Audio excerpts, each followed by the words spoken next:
Vitality Health Enterprises, Inc. A case.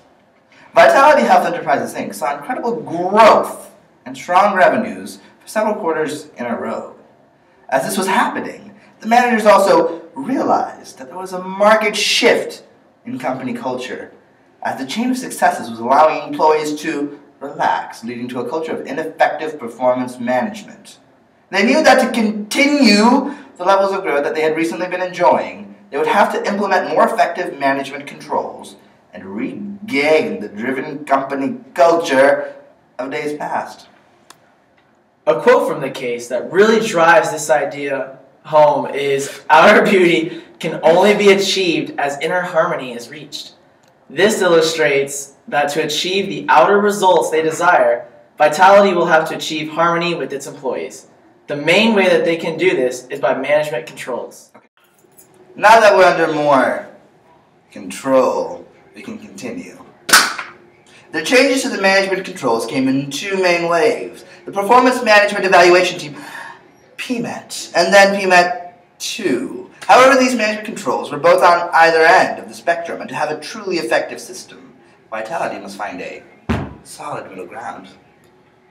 The original PMET didn't have enough guidelines, and this resulted in a fairly homogeneous spread of ratings, which failed to distinguish performers from non-performers, and led to employees becoming frustrated by the lack of recognition for their accomplishments.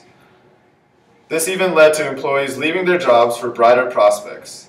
On the other hand, PMET 2's guidelines were too strongly outlined, and employees disliked the fact that they were no longer being judged by how well they accomplished their job, but rather they were in competition with their coworkers for the top ratings.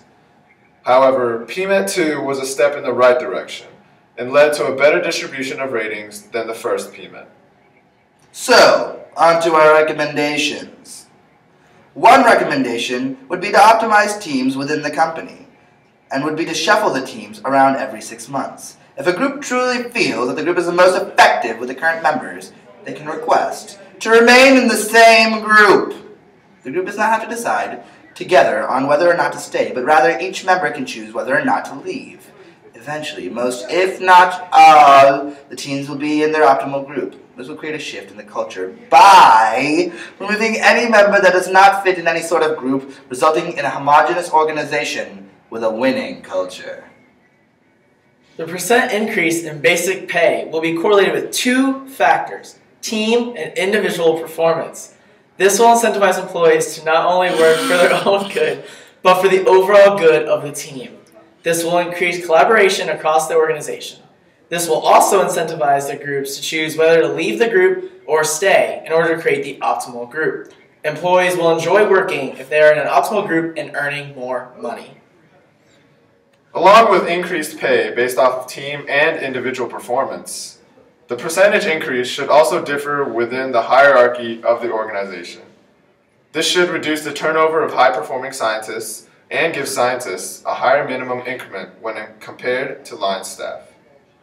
Hopefully these changes, and under the current systems, Okay. Well, you can do that. Ready? Under the current system, employees are unlikely to work in groups, and with the incentives proposed, the individuals and teams could work together and incorporate one another's goals as a team. Hopefully with these changes, they can be winning. Yay!